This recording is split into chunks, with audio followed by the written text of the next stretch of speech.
जय श्री राम। जय श्री राम।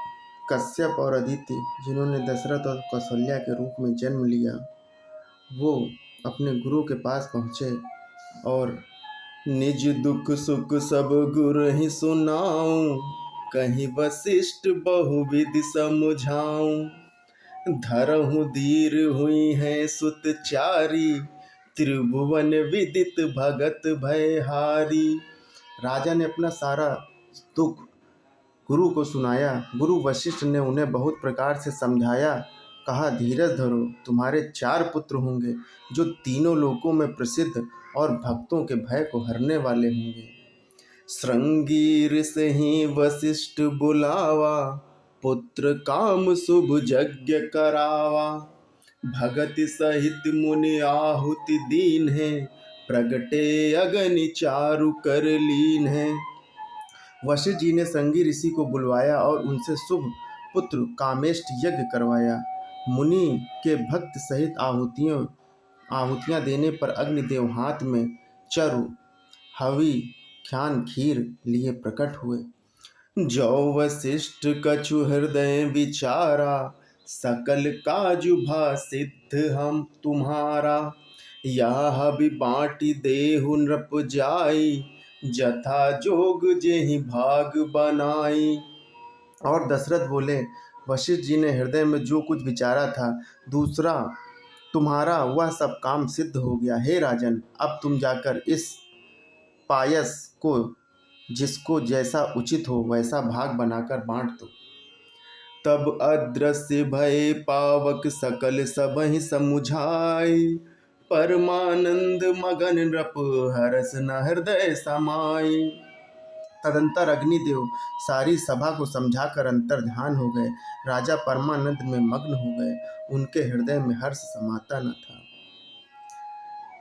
कि तब ही राय प्रिय नारी बोलाई, कौशल्यादि तहाँ चली आई।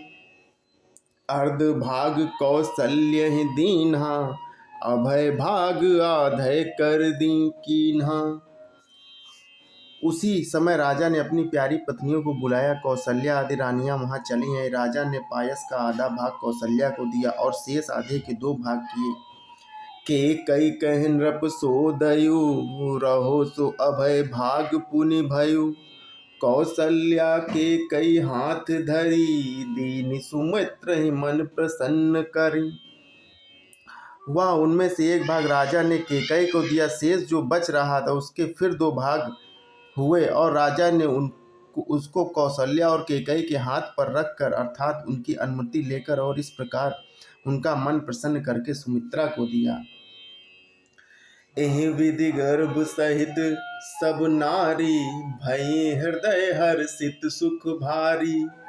जा दिन ते हरि गर्भ ही आए, सकल लोक सुख संपत्ति छाए। इस प्रकार सब स्त्रियां गर्भवती हुई। वे हृदय में बहुत हर्षित हुई। उन्हें बड़ा सुख मिला।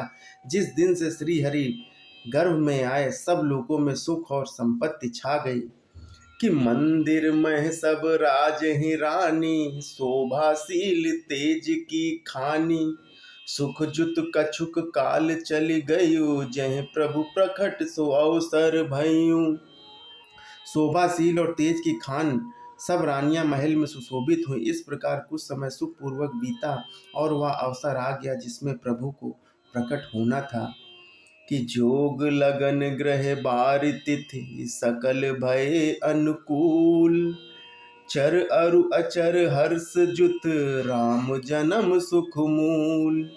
योग लग्न ग्रह वार और तिथि सभी अनुकूल हो गए। जड़ और चेतन सब हर्ष से भर गए, क्योंकि श्री राम का जन्म सुख का मूल है। नवमी तिथि मधुमास पुनीता, शुक्ल पक्ष अभिजीत हरि प्रीता। मध्य दिवस अति शीत न घामा, पावन काल लोक विश्रामा। पवित्र चैत का महीना था। नवमी तिथि थी, शुक्ल पक्ष और भगवान प्रिय अभिजत मुहूर्त था। दोपहर का समय था। ना बहुत सर्दी थी, ना धूप, ना गर्मी थी। वह पवित्र समय सब लोगों को शांति देने वाला था। शीतल मंद सुरभि बह बाऊ, हर्षित सुर संतन मन चाऊ। बन कुसुमति गिरि गन मनियारा, सृत वहीं सकल सरितामृत धारा।